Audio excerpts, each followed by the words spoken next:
ان کو نفل روزے رکھنے کی عادت ہوتی ہے. جیسے رمضان کے بعد میں چھ روزے بہت سی عورتیں رکھتی ہے، ایسے ہی بہت ساری عورتیں جو ہے وہ پیر اور جمعرات کو روزہ رکھتی ہے. تو اگر آپ کا نکاح ہو گیا ہے تو اس کے لیے آپ نے اپنے شوہر سے اجازت لینا ضروری ہے، کیونکہ یہ نفل روزہ ہے، رمضان کا روزہ نہیں ہے. رمضان کا روزہ فرض ہے، اور رمضان کے علاوہ باقی 11 مہینے میں آپ جب بھی روزہ رکھ رہے ہیں وہ روزہ آپ کا نفل میں شمار ہوگا. تو اس کے لیے جب بھی آپ کو روزہ رکھنا ہے، چاہے وہ محرم کا روزہ ہو، شعبان کا روزہ ہو، چاہے وہ کسی بھی مہینے کا روزہ ہو، عرفہ کا روزہ ہو، وہ روزہ رکھنے کے لیے شوہر کی اجازت آپ کے لیے لازمی ہے، شوہر کی اجازت آپ کے لیے ضروری ہے. ایسے ہی نفل نماز بھی اگر عورت کو پڑھنا ہے تو اس کے لیے بھی یعنی وہ وقت دیکھے جس وقت میں ایسا نہ ہو کہ شوہر آپ کو آواز دے یا شوہر کو کوئی ضرورت درپیش ہو اور آپ نوافل کے اندر جیسے اشراق ہے، چاشت ہے، اوابین وغیرہ وغیرہ. اسی طرح سے ایک حق اس کا یہ ہے کہ اپنی صورت بگاڑ کر اور میلی کچیلی نہ رہا کرے، بلکہ مناسب بناؤ سنگار سے رہا کرے. یہاں تک کہ اگر مرد کے کہنے پر بھی عورت سنگار نہ کرے تو مرد کو ہلکی سزا دینے کا اختیار ہے. چلیے اب یہ بھی جو مسئلہ ہے، دیکھو یہ بھی ایک چیز ہم نے یاد رکھنا چاہیے. بہت ساری جو عورتیں ہیں، بہت ساری عورتیں، تو ایک چیز یہ دیکھنے میں آتی ہے کہ وہی عورتیں جب ان کو شادی میں جانا ہوتا ہے، فنکشن میں جانا ہوتا ہے، تو وہ 5,000 روپیے کا فیشل کراتی ہے اور آئی برو جو ہے وہ بناتی ہے اور میک اپ کرتی ہے، 5,000 خرچ کرتی ہے، اور 1,000 روپیے کے مہندی کے ڈیزائن اپنے ہاتھوں کے اوپر بناتی ہے. تو میرے آج تک یہ سمجھ میں نہیں آیا کہ وہ جو عورتیں عورتوں کے ہی پروگرام میں جاتی ہے تو بھائی آپ کس کو بتا رہے، یعنی آپ جب شادی کے پروگرام میں جا رہے ہو 5,000 6,000 خرچ کر کے، اور گھر کے اندر وہی عورت اپنے شوہر کے ساتھ میں جب رہتی ہے تو وہ ایک دم یعنی میلی کچیلی رہتی ہے. میلی کچیلی کسے کہتے ہیں؟ میلی کچیلی اس عورت کو کہتے ہیں جس کو اپنے بالوں کا خیال نہیں ہے. بال جو ہے وہ پوری طرح سے بکھر گئے ہوئے ہیں، برابر سے دھوئے ہوئے نہیں ہیں، اس میں تیل لگایا ہوا نہیں ہے، اس میں جوئیں رینگ رہی ہے، اور بعض جگہ پہ ڈائناسور کے جیسے ٹینے گھوم رہے ہیں سر کے اندر. تو یہ مسئلہ ہے یہ، کیونکہ ایسے مسئلے ہمارے پاس میں جو آتے رہتے ہیں اس کے اندر بعض شوہروں کو یہی شکایت ہوتی ہے. بولے مولانا بیوی سے ہم کو کوئی شکایت نہیں ہے، لیکن شکایت کا ایک سب سے بڑا ریزن یہ ہے کہ یہی عورت جب اس کو شادی میں جانا ہے، فنکشن میں جانا ہے، کہیں پروگرام میں جانا ہے، تو 5,000 روپیے خرچ کر کے فیشل کراتی ہے، سب کچھ کراتی ہے، اور گھر میں جب یہ ہے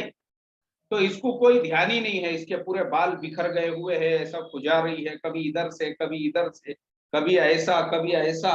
اور ایسا کھجا کھجا کے جو بڑے بڑے ٹینے ہیں وہ ٹینے پورے بکھر رہے ہیں، کبھی کانوں کے اوپر ہے وہ، کبھی پیشانی پہ ٹینے ڈائناسور کے جیسے گھوم رہے ہیں. تو ایسا گندا بساندہ نہیں رہنا چاہیے. پھر ایک دوسری چیز یہ ہوتی ہے کہ گھر کے اندر اچھے کپڑے رکھے ہوئے، اچھے کپڑے، اچھے جو ڈریسز ہوتے ہیں، ایک دم بھاری بھاری کپڑے، بہترین بہترین کپڑے، وہ سب جو ہے نا ایسی پڑے ہوئے رہتے ہو، لیکن وہ کبھی عورت شوہر کے لیے نہیں پہنتی ہے، بلکہ وہ کپڑے کس کے لیے پہنتی ہے؟ کئی شادی میں جانا ہے، کئی فنکشن میں جانا ہے، اور شوہر کے سامنے وہ ایک دم بساند یعنی نہایا ہوا نہیں ہے 8 8 دن سے، 15 15 دن سے، اور شوہر کو اس سے کراہیت محسوس ہو رہی ہے کہ بھائی عورت ایسی کیسی ہے جس کو اس کا اپنا خود کا خیال نہیں ہے. تو ایسا نہیں ہونا چاہیے، بلکہ اگر پانی کی سہولت ہے تو روزانہ نہانا چاہیے، اور ایسے ہی اپنے فٹنس کا بھی خیال رکھنا چاہیے. فٹنس کا ایک طلاق کا مسئلہ ہمارے پاس میں خود اس سلسلے میں آیا ہوا ہے کہ وہ عورت جو تھی بیچاری فٹنس کا خیال ہی نہیں رکھتی تھی. فٹنس مطلب تھوڑا ایکسرسائز کرنے کا، تھوڑا اپنی حالت کو جو ہے لیول میں لے کر آنے کا. تو یہ بھی ایک عورت نے جو ہے اس کی کوشش کرنا چاہیے. تیسری جو چیز ہے وہ یہ ہے کہ اگر شوہر عورت کو خود یہ کہے کہ بھائی تم تھوڑا سچ سنور کے رہا کرو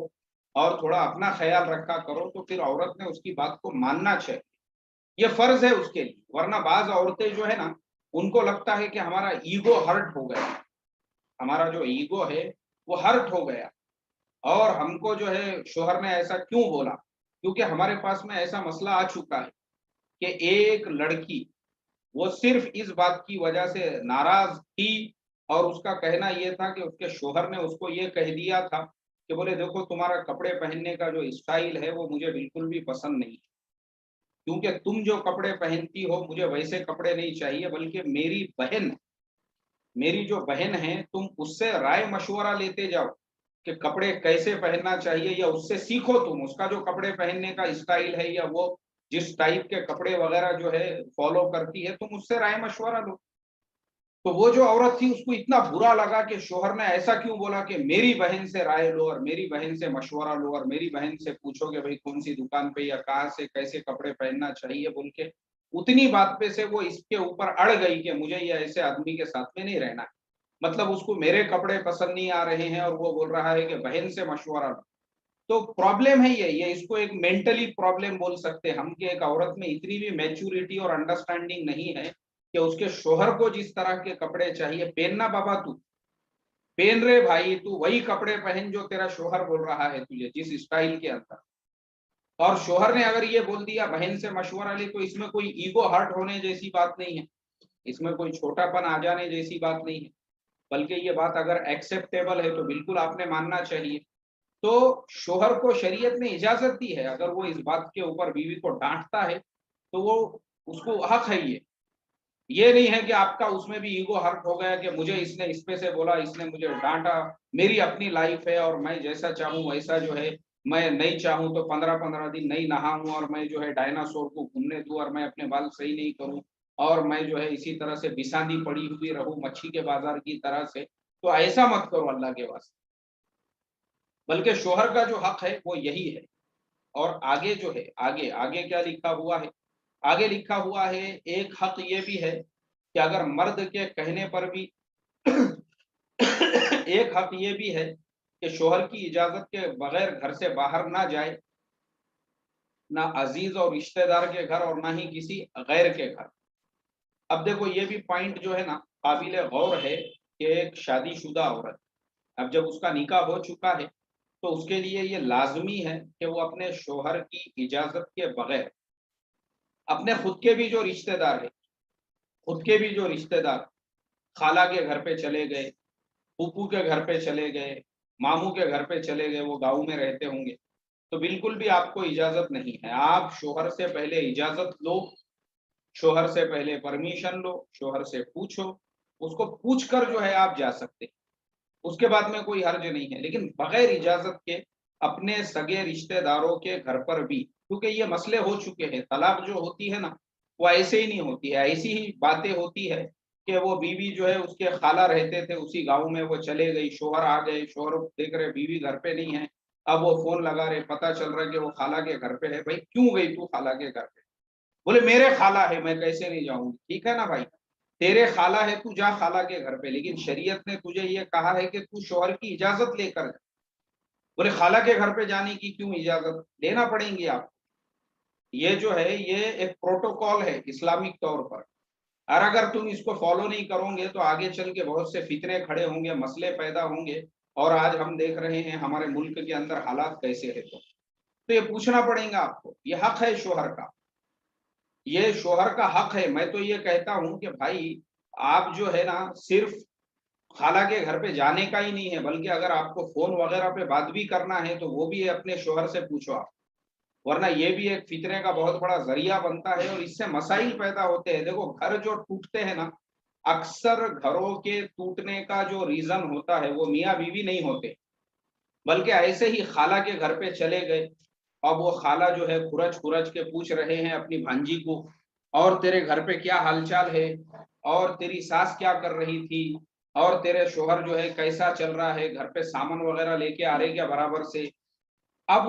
وہ اگر گھر کے اندر جو ہے نا اس نے اپنی خالہ کے سامنے صرف اتنا بھی بول دی، ہاں آج ہمارے گھر پہ دال بنائے تھے اور تھوڑا سا میرے شوہر پریشان ہیں اور میری ساس بھی ذرا تھوڑی آج میرے سے ناراض ہو گئی تھی، آپ نے خالہ کے سامنے بولے، وہ خالہ فوراً اپنی بہن کو فون لگائے گی اور اس کو یہ بولے گی کہ ارے تیری بیٹی کو آج جو ہے کچھ تو بھی سنائی دے تیرے ساس، اس کی ساس نے، مگر وہ بول رہی نہیں تھی میرے سامنے، دیکھو تو پوچھ، اس کو فون لگا کے پوچھ بول گیا، وہ جو بہن ہے وہ اپنی بہن کو ورغلا رہی ہے، اس کے اوپر اکسا رہی ہے، مطلب جو چیز نہیں ہے تو بھی وہ ایک پیدا کر رہے ہیں، کیونکہ ان کو ایک ایشو پیدا کرنا ہے صرف آپ کا گھر برباد کرنے کے لیے. کیونکہ اکثر جو گھر برباد ہوتے ہیں یہ خالاؤں کی وجہ سے، سگی بہنوں کی وجہ سے، سگے رشتہ داروں سگے بھائیوں کی وجہ سے، یہی لوگ اپنے رشتہ داروں کے گھروں کو برباد کرتے. یہ میں آپ کو پریکٹیکل بتا رہا ہوں، جو ہمارے پاس مسئلے مسائل آتے ہیں اس کے اوپر جو ہمارا ریسرچ ہے وہ یہی ہے. تو اس کے لیے جب آپ کے شوہر نے نہیں بولا، ختم ہو گئی بات. نو خالہ، نو پھپھو، نو ممانی، نو چیشانی، نو تایانی، وہ سب اپنی جگہ پر جب شوہر نے نہیں بول دیا. تو اس کے لیے شوہر کی اجازت کے بغیر اس کے سگے یعنی جو آپ کے رشتہ دار ہے وہاں پہ جانے کی بھی انہوں نے، شریعت نے آپ کو اجازت نہیں دی. اور آگے کیا لکھا ہوا ہے؟ آگے یہ لکھا ہوا ہے کہ بغیر کہیں نہ جائے نہ عزیز اور کسی اور کے گھر. تو دیکھو یہ جو ہے نا، یہ سارے شوہر کے حقوق ہو چکے ہیں. یہ ہے شوہر کے حقوق. اور تیسری چیز یہ ہے کہ شوہر کا جو مال ہے، مال یعنی شوہر کا جو پیسہ ہے، اس کو بھی آپ بغیر شوہر کی اجازت کے کسی کو دے نہیں سکتے. نہ کسی کو قرض کے طور پہ دے سکتے ہیں، نہ کسی کو آپ جو ہے صدقہ بھی نہیں دے سکتے ہیں. وہ بھی شوہر سے پوچھنا ضروری ہے. ورنہ بعض گھروں میں ایسے بھی مسائل درپیش آتے ہیں کہ شوہر کا جو کاروبار کا پیسہ گھر میں رکھا ہوا ہے اور شوہر کا جو ہے کچھ سیونگ کا پیسہ رکھا ہوا ہے، بیوی سے شوہر زیادہ محبت کرتے ہیں تو بیوی اوور کانفیڈینس ہوگا، ارے میرا شوہر تو کچھ نہیں بولتا.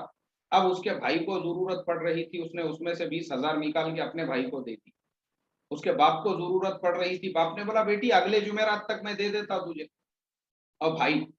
نے بولا میں اگلے مہینے کے پہلے دے دیتا ہوں. اب اس طریقے سے اس نے بغیر شوہر کی اجازت کے اگر شوہر کے پیسے اپنے رشتہ داروں کو دی ہے تو وہ بیوی ایک نمبر کی بے وقوف عورت ہے. اس لیے کہ اس کو حق ہی نہیں ہے، اس چیز کا رائٹ نہیں ہے. اس کا یہ عمل آگے چل کے اس کا گھر توڑنے کا ذریعہ بننے والا ہے. تو یہ چیزوں کا خیال رکھنا چاہیے. یہ سارے جو بیسک حقوق ہے یہ رائٹس ہے شوہر کے. جیسا ہم نے آپ کو شروع میں بھی بتائے تھے، جیسے کل ہم نے بیوی کے حقوق بتائے، ویسے ہی یہ جو ہے نا یہ شوہر کے حقوق ہے کہ شوہر کی فرما برداری، شوہر کو رسپیکٹ دو، شوہر کی عزت کرو. سب سے بڑی چیز یہ ہے. اور ایک چیز جس کو آپ کو اوائڈ کرنا ہے اور چھوڑ دینا ہے وہ یہ کہ اپنے شوہر کی دوسروں کے سامنے برائی کرنا. آپ کا شوہر کیسا بھی رہو، کیسا بھی رہو بیچارہ ہو، لیکن غلطی سے بھی اپنے شوہر کی برائی اپنے سگے ماں باپ کے سامنے بھی مت کرو، اپنی سگی بہنوں کے ساتھ میں بھی مت کرو، اپنے سگے رشتہ داروں کے ساتھ میں بھی مت کرو. ورنہ آپ پرابلم ایسے کریٹ ہوتے ہیں. جن عورتوں کو گرانے کرنے کی عادت ہوتی، بہت ساری عورتیں ہوتی ہیں ان کی فطرت ہی ہوتی ہے، ان کا نیچر ہوتا ہے ان کو گرانے کرنا. گرانے کسے کہتے ہیں؟ گرانے کہتے ہیں شکایت کرنے کو. ان کو عادت رہتی شکایت کرنے کی. مطلب شوہر نے کتنا بھی ان کو سکون سے رکھا، آرام سے رکھا، تو بھی وہ یہ کوشش میں لگے ہوئے رہتے کہ میں اس میں کچھ عیب اور کچھ نقص کیسے نکالوں تاکہ میں وہ اپنے رشتہ داروں میں بیان کر سکوں. تو اپنے سسرال کی برائی اپنے ماں باپ کے سامنے، ارے میری ساس تو ایسی ہے، وہ تو ویسی ہے، اور میرے گھر میں تو ایسا ہے، اور میرا شوہر بھی جو ہے وہ بولتا نہیں ان کو ایسا، اور وہ اپنے بھائیوں پہ بھی دھیان نہیں دیتے، اور وہ تو بولتے. میں نے تو کتنے بار سمجھائی. اور خود کی ہوشیاری، اپنا بھی جو 1.5 شانہ پن ہے کہ میں بہت ہوشیار،